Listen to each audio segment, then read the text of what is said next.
Welcome to a very special edition of the Designated Pundits. It's Monday, but we're not recapping the weekend. We are making picks. There is a full slate, or almost 13 Wednesday games. So stay right there, and let's get into the matches.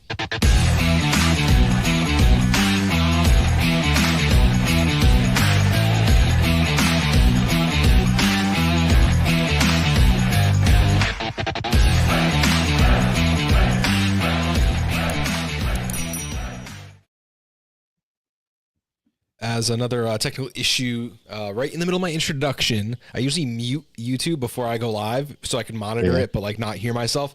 The echo started again. So if that intro was a little awkward, it was actually well planned this time.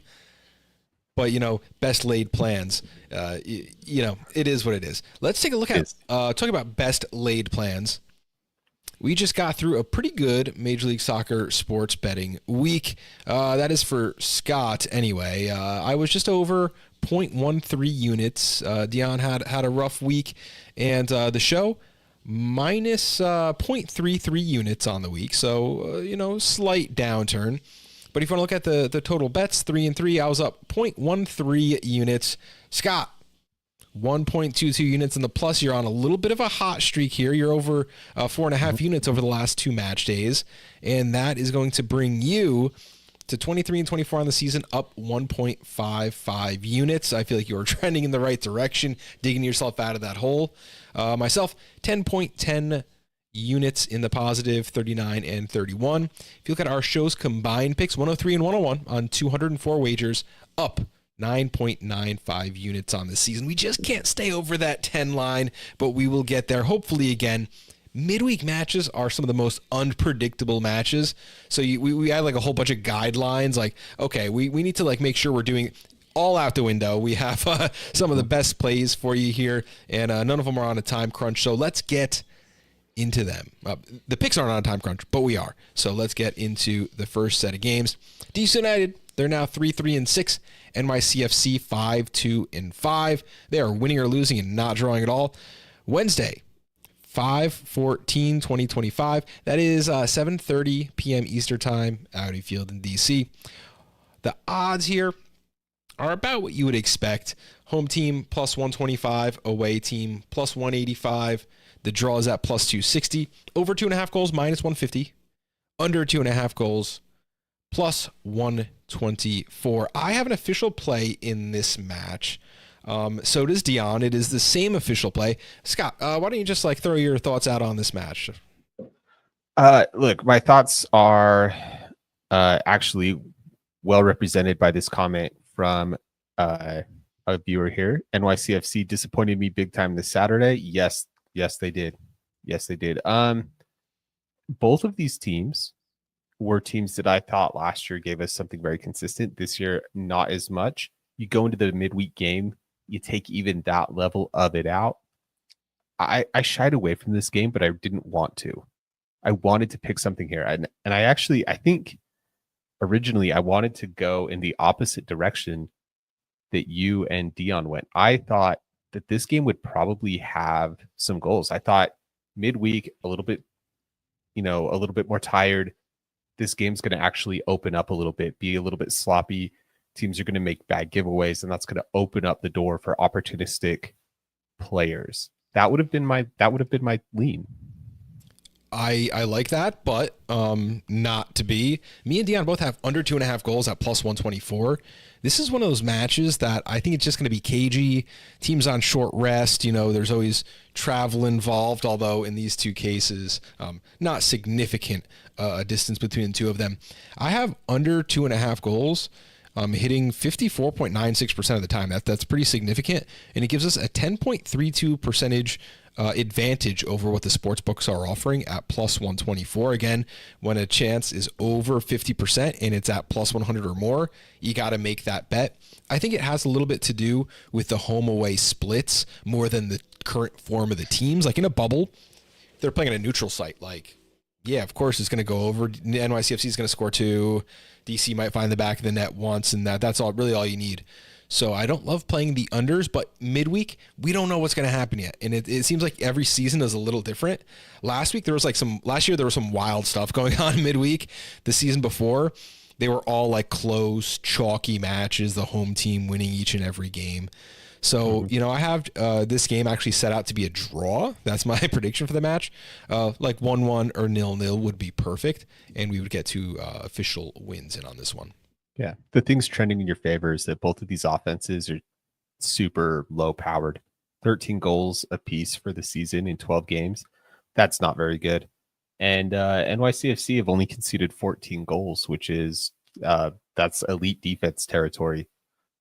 So those things bode well for your under, I think.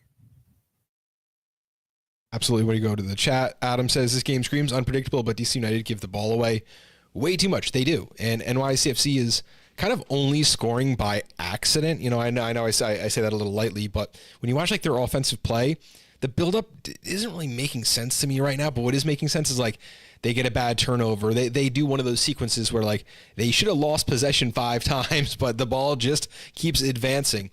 So I just have no faith in DC United right now. Benteke is completely out of form. I think his XG he's underperforming of the last like 4 games by a ton. So, a couple more missed chances this past weekend that leaves them on the unpredictably low side for this match. And hey, if you think it's going to be a draw or NYCFC is going to take a win, that would also lend to the unders.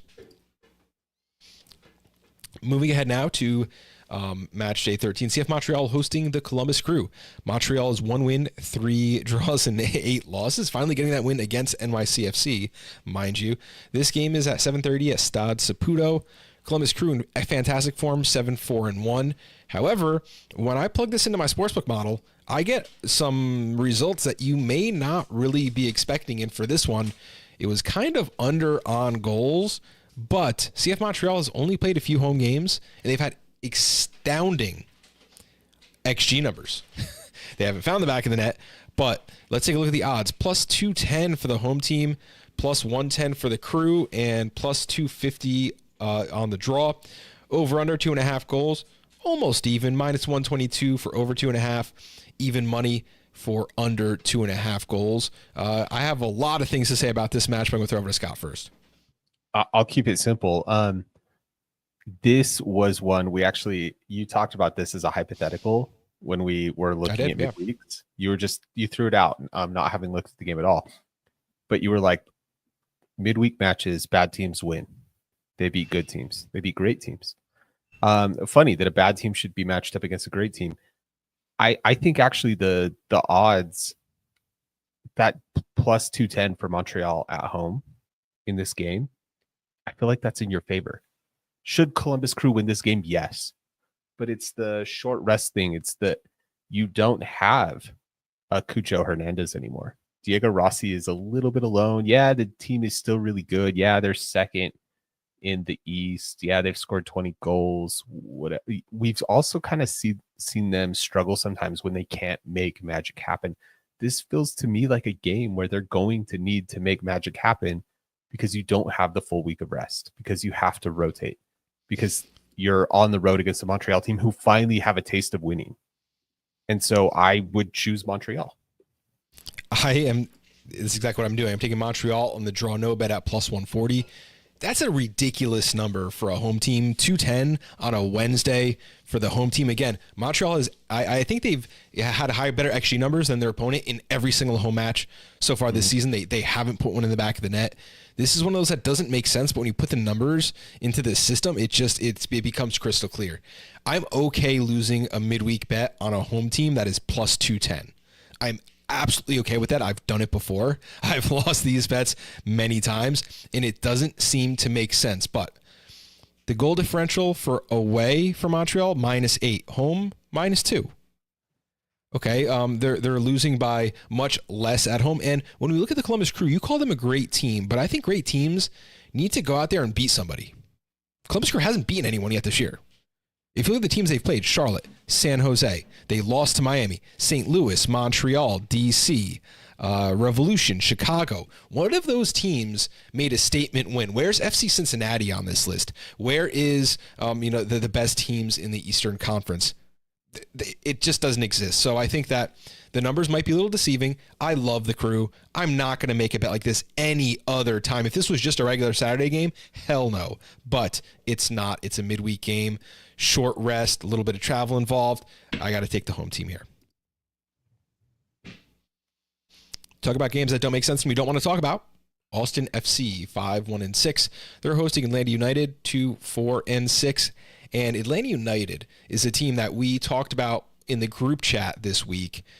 Offenses that don't look like they're doing anything good. Like they were making passes and waiting for players to make runs that they weren't making. Completely disjointed play, and a kind of a juxtaposition for some of the other teams that we were talking about earlier in the weekend. 9 o'clock Eastern time at Q2 Stadium for this match. You have Austin, home team, plus 110. The away odds here are plus 200, 270 for the draw. Over under 2.5 goals. The over is minus 130. And the under is plus 108.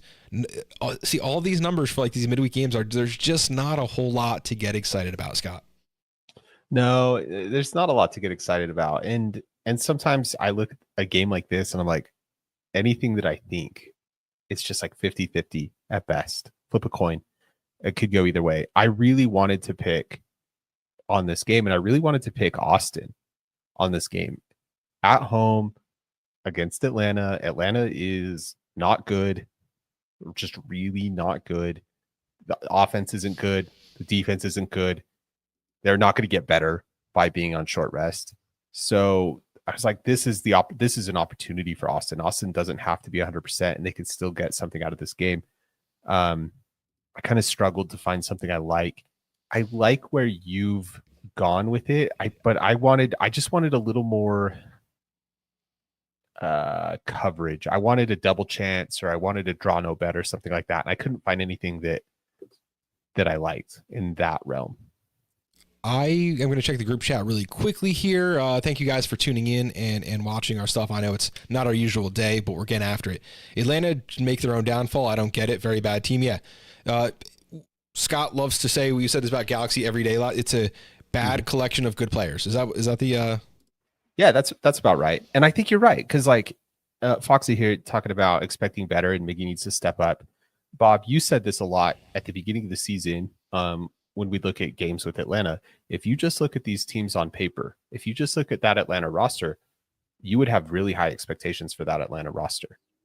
And if you could look at it now on paper and still have high expectations for that Atlanta roster. And so, yes, there's something about them that is a bad collection of good players. The chemistry isn't there. The results aren't there. I don't know if it's the strategy or just a combination of lots and lots of little things, but Ronnie Dyla. That is a lot of it. The official play here is going to be, sorry, a little graphics glitch here, Austin and under 4.5 goals at plus 148. Now, I have the under of 2.5 being the most likely scenario, because when I was analyzing the numbers that I got, I have Atlanta with a 0.9% chance of scoring 0.9 goals, and Austin at 1.56 goals. There's nothing inspiring confidence here. I don't see this being a shootout. I think Austin's going to easily take a 1-0, 2-0 win. I found a nice dance partner with the under 4.5 goals that brought up to plus 150. So you're getting 40 extra cents just saying that, maybe Atlanta's not going to score twice. Like that's when I see under 5, I think 3-2 isn't going to happen. 3-1 can happen. Good, lock me in. So I think we're getting a good number here on Austin and an under. I don't think this is going to be a shootout. I think this is going to be cagey. I think this is going to be a boring match. I don't think there's going to be a lot worth watching here. And that's about it. Yeah. Austin on a 3-game losing streak. The only thing that gives me any sort of pause on your play is if Austin gets a goal early and they get that feeling like they might be able to get something out of this game after 3 straight losses, they might go all out and they might start to put up numbers. Look, are they going to get to 5? Probably not. But that's the only thing that gives me pause. Otherwise, I love the under 4.5. That's a super great play. If I were to do anything different, I'd look at like Austin and over 1.5, which is at plus 160 right now. Yeah. Because I could just see that if Austin gets one, if they don't get one for 60 minutes, then it's a 1-0 game or a 0-0 game. But if they get one early, they could get 3.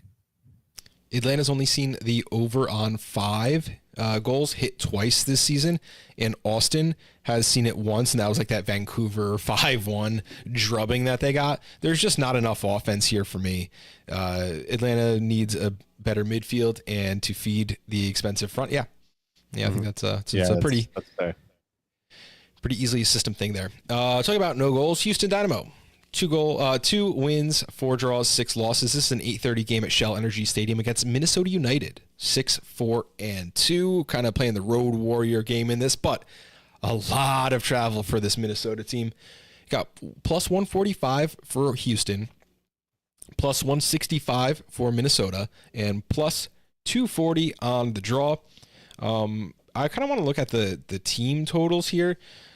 Houston, plus 140 for over a goal and a half, minus 180 for under a goal and a half. And for Minnesota, it's plus 164 for over a goal and a half, minus 215 for under. There's a lot of strange numbers in here, and I think that is kind of indicative of the sportsbook not really knowing what's going on. Houston can be a very good defensive team, or they could be leaky and put 5 goals in on you. And I think that these numbers kind of reflect that. And either way you want, Minnesota team total, Minnesota straight up, I think you're getting really good money. But we're talking midweek. We're talking travel. We're talking a lot of different variables here, Scott. Do you have a lean on this game? Yeah, I would lean towards Minnesota. I don't really trust Minnesota. I think Minnesota is kind of overperforming at the moment. They're sitting like second in the West. I don't think they're like I don't think that's right for them. I don't think they should be considered like the second best team in the West. They're a team that struggles when they have to really possess the ball and break teams down and stuff like that. They don't play like a top team in that way. But look, the offense is only so-so. This is not like a 2-goal a game offense. Luckily for them, Houston is less than a goal a game of an offense. So I see this being really low scoring. I can too. Minnesota did have that match where they rested a lot of their starters last week. They beat Inter Miami 4-1. The previous week they were on the road in Austin, and they won 3-0. So my bet here is going to be Minnesota, but I need that insurance. Minnesota draw no bet at plus 100. Second place team against one of the worst teams. I just absolutely love the numbers we're getting here. And again, it's that unpredictability. Houston, they're 2-1-4 at home with a -4 goal differential. They're not that good, and they're on a bit of a losing streak right now. The last time they won was Austin at home. Prove me wrong. That's my play on Minnesota. Like you got to take a hot team once in a while. Prove me wrong. Play badly, and then I'll take you off my scorecard for next week. But until that happens, we're going to keep rolling with the Minnesota United here. Fair. Totally fair. On to a game, and this is, so Scott, I have to tell you. Go for it. Red Bull had 2 games that were 7-0 wins, right? 2018 against NYCFC, that might be the wrong year. 2016 maybe. I just got back from a trip to Washington, D.C., and I was exhausted. I did not go to that match. This past weekend, exhausted from work, had tickets, put them online, sold them. My car's in the shop, can't get to the match. It's only the LA Galaxy, right? So I've missed both Red Bull 7-0 rivalry wins. This one last weekend was the MLS Cup rematch, and Red Bull really showed them who's boss. That offense did not look like an offense that's struggling to me. And that's the energy I want to see each and every week. Can they do it against Nashville? That's another story. Nashville 5-2-4 this season. Red Bull 4-3-4. Game is 7:30 at Geodis Park. Let's take a look at the odds here. As you would expect, Nashville -125 at home. Red Bull +290. +200 for the draw. Over 2.5 goals, -116. Under 2.5 goals, -106. Seems like the sportsbooks really want Nashville to win, but they don't know if it's going to be high or low scoring. Scott, you have an official play here. What is it? I do have an official play, and my official play is to not pick a winner in this game. My official play is to actually pick the over. The sportsbook might not know what to pick, but I think I do. Look, Nashville scores almost 2 goals a game. They concede a little more than 1 goal a game. The Red Bulls scoring like a goal and a half a game, conceding about a goal a game. Look, you add it up, it's 3, right? You're into 3-goal territory for that. If you look at recent history too, Nashville 4 out of the last 5 games hit the over. The only game that doesn't is a 1-1 draw in Atlanta. It's kind of a weird one, but oh well. The Red Bulls, not quite as predictable, but I still like 3 out of 5 hit the over. So that's still more than half. Just going with that trend, I think maybe I'm hoping a little bit that the Red Bulls exercise some demons. Nashville is definitely a team that has been improving. The offense is improving. They're finding some identity. So as long as those things continue, give me 3 goals. Any 3, I don't care. Now, this is interesting to me because Red Bulls are headed to Nashville. Then they're away this weekend too, but they're facing NYCFC. So it's like, okay, you go to Red Bull to Nashville to New York. I'm okay with that. Plus 300 is just one of those numbers. Like, that doesn't make sense to me. Red Bulls has every chance to come in here and surprise everyone. You get minus 110 for the double chance on this one, which could be a nice way to play it. I cannot make that official play because of current form, because I said I'm not betting on Red Bull until they show me week in and week out production again. Need more consistency. Yeah. That's the same reason I couldn't pick a winner here. Who's going to show up? Is it the Red Bulls who just thrashed the Galaxy, 7-0? And I know the Galaxy are bad, but they're not losing like that every week. Or is it the Red Bull team who, got blown out by Inter Miami? Very different groups. So yeah, I just need somebody to show up. One of those Red Bull teams and we'll be fine. Yep, I agree here. And again, the best plays you're going to make are the plays you don't take. So let's move on here. St. Louis City, 2-4-6. They're struggling mightily. Sporting KC, 3-1-8. They had a little resurgence there. This game is 8:45 at Energizer Park in St. Louis. The home odds, plus 100 for St. Louis City away, plus 230 for Sporting KC, and the draws at plus 270. Over under 2.5 goals is minus 154, and the under of 2.5 goals is plus 126. So they think there's goals, but they don't really know who's going to score them. You have St. Louis City here, minus 122 to the over, minus 106 to the under. Sporting KC plus 200 for over a goal and a half, and the under minus 196. That's kind of reflective of St. Louis City's defensive form.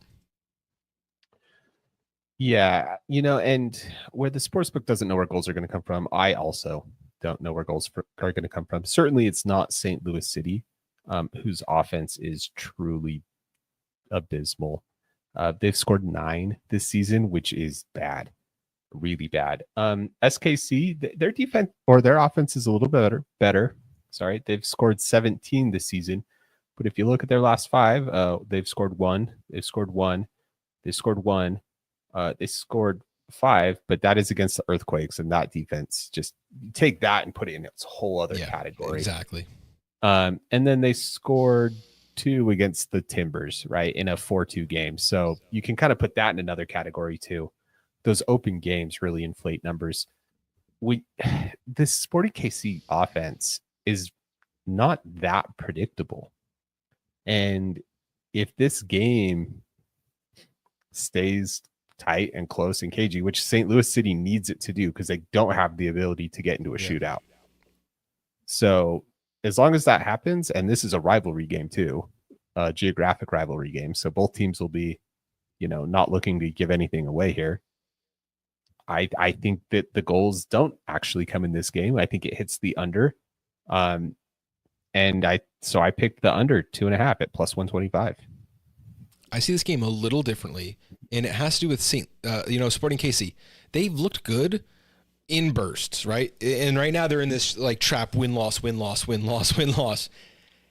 They're just not good enough to get a midweek game and beat up on St. Louis City. You know, I have Sporting KC here.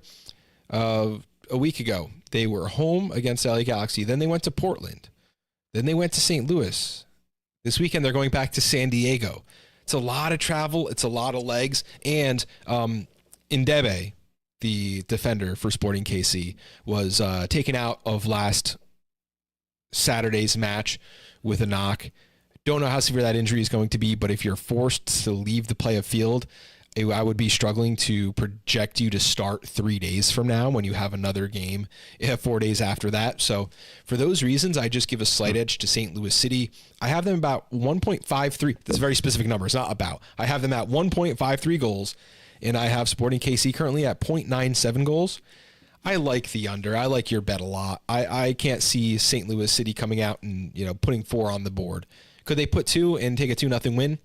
Yeah, I think they could. And I think that there's a lot of ways that we could both cash out on our plays here. I really like St. Louis City at the beginning, liked them at the beginning of the season. And I think they are going to turn around. I don't think they're really as bad as the record show. I totally agree with that. At the beginning of the season, there was a lot about this team that I liked. There were some obvious things that they needed to really improve on. But I didn't see them devolving into this kind of record. I thought the defense would stand up a little better, and I thought the offense would start to figure it out. I agree. I think St. Louis does have a slight edge. I just couldn't quite I didn't want to pick it because Kansas City has improved since Vermes left, and they continue to just be a little bit better every week. So love it. Let's move on. RSL, 4 wins, 1 draw, 7 losses. Portland Timbers 6-3-3. This game is 9:30 at America First Field. Let's take a look at the odds here. RSL plus 100 at home, plus 250 for the draw, plus 240 for the away Portland Timbers. Over 2.5 goals, minus 174. Under 2.5 goals, plus 142. So we're seeing goals that usually kind of favors the home team, but in this case, Portland is out here just scoring left and right. This was an easy game for me to make a play on. I had a stretch like I kind of usually do, and we do have Deon here with his second official play of the day. RSL's your team, so talk me into what you would be thinking heading into this match. Goals. RSL has 1 half. I'll give him 1. It's 1 fit center back going into this game. It's Sam Junkwa. Justin Glad technically is fit, but he's got a yellow card suspension. Brian Vera is out with concussion. Philip Quinton is out with hamstring. And Kobe Henry is out with hamstring. So we're likely to see winger converted to right back playing center back, Bodie Hidalgo. And he does fine. He's an okay defender, but he's not a center back. So you're likely to see something interesting there. Noel Caliscan is likely to start at the right back. He's a converted center midfielder. So Alex Catron is really the only starter in that back line in his preferred position. That doesn't help you. The rest of the team, I think, is going to roll out very much as expected. Agata suspended on the red card. Agata suspended. He hasn't done anything, so I don't think that really matters much to this team right now. Diego Luna's the guy with the hot hand. He's scored 7 goals on the season. He's scored in like the last 3 games or something like that. So he's the danger man. I think if you're looking at like a both teams to score play, Diego Luna's your guy. Bet on him to score. But I love what Foxy dropped in the chat right here. I love what Foxy dropped in the chat. Portland to win either half plus 110. Phil Neville statue soon. Oh, say it ain't so with the Phil Neville statue. Love it. I see things a little differently. I think the RSL is taking a bit of a hit from the top of the lineup here. And again, Portland on the road does not score quite as much as they do at home. So I'm going to pair the Timbers double chance with a total under 4.5. At plus 102. I got this to just about even money. I see an edge for Portland Timbers, and actually just taking them straight up at plus 240 gives you a 12.19% edge on the sports book. I like that bet too. I just need to, get out of the draw no bet and all the, I need some plus money plays here. Plus 102 is a good enough number for it. Under 4.5, you can still score 4 goals, and this could be a 2-2 game. That I consider 2-2 to have a lot of goals. So I kind of like playing in that way. So there's a lot of things at play here. I took the under 4.5. You could take it at under 5.5 if that makes you happier there, or over like 1.5, something like that. I just needed to find a way to get this into a plus money play. Portland draw no bet is a good play there too. This is just what I, after a little bit of tinkering, pulled out. Deon has both teams to score under 4.5 goals at plus 102. He's looking at a 1-1 or 2-2 draw in this one. And I think that is a likelihood also. Moving to, I guess this is our last match of the game day. The Earthquakes, 4 wins, 1 draw, 6 losses. They're turning things around pretty quickly. Inter Miami, 6 wins, 3 draws, and 1 loss. This is the late night game, 10:30 at PayPal Park on a Wednesday, guys, 10:30. Some of us got work tomorrow, Yeah, that's me. I got to work. I got to work on Thursday. San Jose Earthquakes, minus 145 to win. The draw's at plus 320, and Inter Miami's at plus 310. I mean, that outright is good. We know Inter Miami can win any game at any time. They're in bad form. They're not looking good, and I came on the show, and I bet Inter Miami, and I told you all to bet it too. And the reason was because even if Suarez is out, Fafa Pico's there. Well, guess what? Fafa Pico wasn't there last weekend. Messi's up top alone. Things don't go as planned. They don't get the second goal. That play from last week was just over 1.5 goals, and I think any MLS caliber striker could have found one in the back of the net for this match. If you want to go that away again, the away team total over a goal and a half, minus 111 to the over, minus 115 to the under. They must have seen enough money rolling in from that long odds last week. We have an official play here from Scott and Deon, so this is a more popular play of the week. Scott. It is. Interestingly, Deon and I think, are approaching this in different directions. Look, anytime the Quakes play, their offense is tremendous and their defense is tremendously bad. So anytime they play, I'm taking the over if I get good odds. Miami, I think, is a team that favors overs. Even without Suarez and Pico, they don't have the offense to do it all on their own, but they can still get a goal in any game. They can still get like 2 goals in any game, and that just favors the over. So I'm taking over 3.5 at plus 120. This might be the most traveled game of the season, right? Inter Miami is coming from Miami. Then they went to Minnesota. Now they play San Jose, and in the weekend, they go back to Miami. That's a big doop, doop, doop, doop, doop. I like that for anyone who faces Miami. I guess that's why you're getting minus 145 on the Quakes, which aren't a very good team. Quakes were just in Colorado, San Jose, then they go out to New England. So there's another team that's going to be, putting some miles on those legs. The 2 official plays here are, you and Deon. Both teams score under 4.5 at plus 102. So he thinks that the wear and tear is going to play for a low total. And you're the other way. You think the wear and tear is going to play to a high total, over 3.5 goals at plus 120. Both of you separating yourselves from the result and just betting on a goal total. I do like that approach to play.